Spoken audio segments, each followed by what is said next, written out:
একটা কমিউনিটি যখন জোট বাঁধে না, ঘিরে ফেললে 1 সেকেন্ডে দেবে একদম 12টা বাজিয়ে। হযরত উমরের বংশ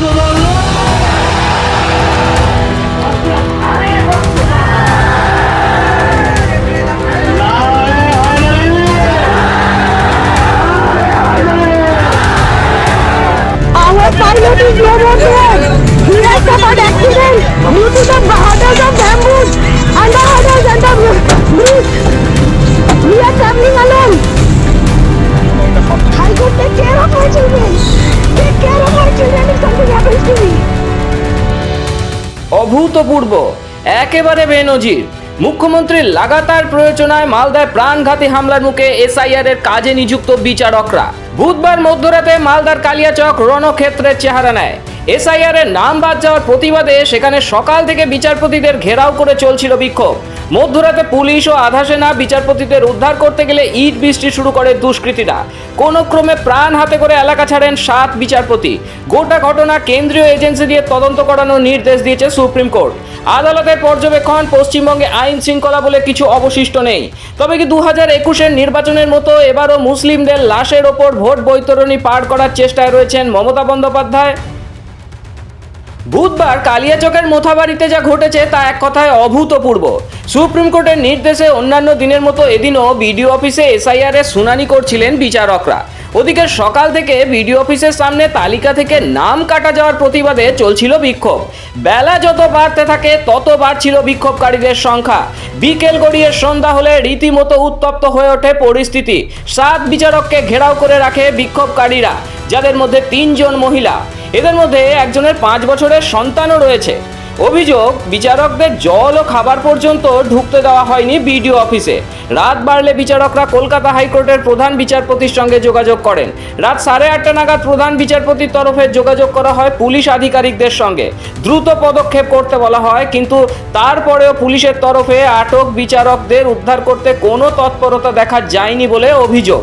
রাত 11টা নাগাদ সক্রিয় হন খোদ কলকাতা হাইকোর্টের প্রধান বিচারপতি সুজয় পাল। পদক্ষেপ না করলে পুলিশ আধিকারিকদের বিরুদ্ধে কড়া ব্যবস্থা গ্রহণের হুঁশিয়ারি দেন তিনি। এরপর রাত 12টা নাগাদ সেখানে পৌঁছায় পুলিশ ও আধা সেনা। পুলিশ আটক বিচারকদের উদ্ধার করে আনতে গেলে রণক্ষেত্রের চেহারা নেয় গোটা এলাকা। উন্মত্ত জেহাদিরা বাঁশ ফেলে বিচারকদের গাড়ির রাস্তা আটকানোর চেষ্টা করে। ইট বৃষ্টি শুরু হয় বিচারকদের গাড়ি লক্ষ্য করে, যার জেরে চুরমার হয়ে যায় একাধিক বিচারকের গাড়ি।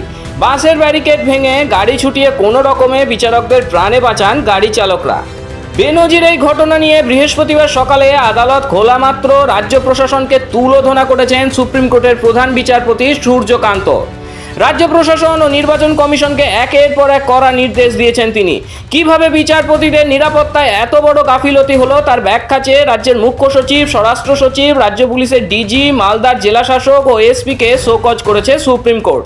সুপ্রিম কোর্ট জানিয়েছে, সমস্ত বিচারক ও তাদের পরিবারের নিরাপত্তা নিশ্চিত করতে হবে। এসআইআর এর শুনানি পর্ব নির্বিঘ্নে চালিয়ে নিয়ে যেতে মোতায়েন করতে হবে পর্যাপ্ত আধা সেনা।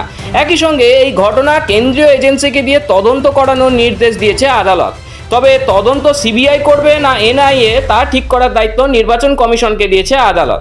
এদিন প্রধান বিচারপতি বলেন, আমরা সব জানি কারা এই কাজ করেছে। আদালতের স্পষ্ট পর্যবেক্ষণ এই ঘটনা প্রমাণ করে যে পশ্চিমবঙ্গে আইন শৃঙ্খলা বলে কিছুই অবশিষ্ট নেই। গত মাসে ধর্মতলায় তৃণমূলের তথাকথিত ধর্ণা মঞ্চে মুখ্যমন্ত্রী মমতা বন্দ্যোপাধ্যায় বলেছিলেন, আমরা আছি বলে না আপনারা সবাই ভালো আছেন, আর যদি আমরা না থাকি কোনোদিন সেরকম মাসে 1 সেকেন্ড লাগবে।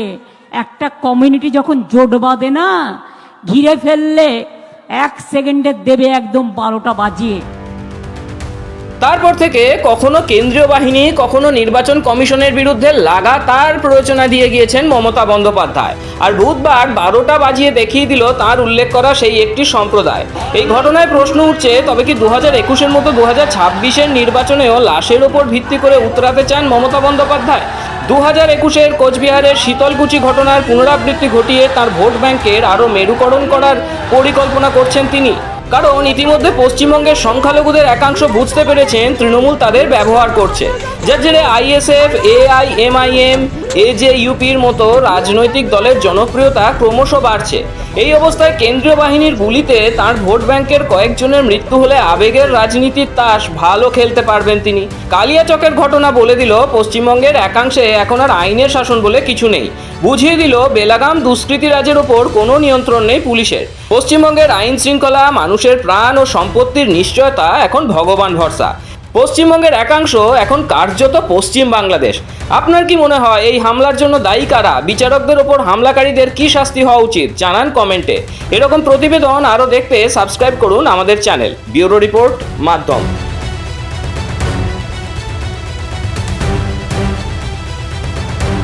হযরত উমরের বংশধর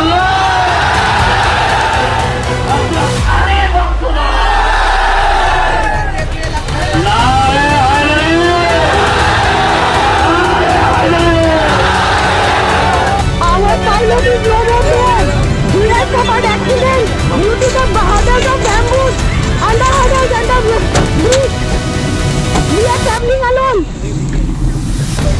I could take care of my children. Take care of my children if something happens to me.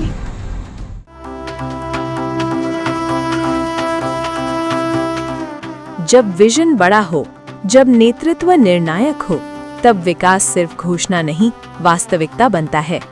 आज महाराष्ट्र उसी वास्तविकता को जी रहा है।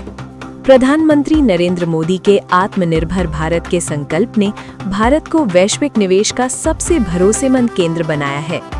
दुनिया की बड़ी अर्थव्यवस्थाएं आज भारत में अवसर देख रही हैं, और उस अवसर का सबसे मजबूत स्तंभ है महाराष्ट्र। उद्योग, निवेश और निर्यात के क्षेत्र में महाराष्ट्र लगातार देश में अग्रणी राज्य रहा है। चाहे औद्योगिक उत्पादन हो, चाहे विदेशी निवेश आकर्षित करना या फिर इंफ्रास्ट्रक्चर की मजबूती, महाराष्ट्र ने कई राज्यों से आगे निकलकर अपनी अलग पहचान बनाई है। दावोस 2025 में महाराष्ट्र ने 15.72 लाख करोड़ रुपए के निवेश समझौते कर नया रिकॉर्ड स्थापित किया। ये केवल कागजी समझौते नहीं हैं, इनमें से 80% परियोजनाएं क्रियान्वयन के चरण में है, जो भारत में सबसे अधिक है। यही महाराष्ट्र की कार्य संस्कृति है, घोषणा से जमीन तक की तेज यात्रा। मुख्यमंत्री देवेंद्र फडणवीस के नेतृत्व में नई औद्योगिक नीति 2025 लागू की गई। स्पष्ट दिशा, सरल प्रक्रियाएं और निवेशकों के लिए स्थिर वातावरण के साथ राज्य का लक्ष्य है 16 लाख नए रोजगार सृजित करना। हर जिले में उद्योग, हर युवा के लिए अवसर। 36 plug in play MSME park तैयार किए गए हैं, जहां भूमि, बिजली और आधारभूत सुविधाएं पहले से उपलब्ध हैं। उद्योग शुरू करने में अब कोई अनावश्यक देरी नहीं। मैत्री 2.0 पोर्टल AI चैटबॉट के साथ अनुमतियों की प्रक्रिया को पूरी तरह डिजिटल, पारदर्शी और तेज बना रहा है।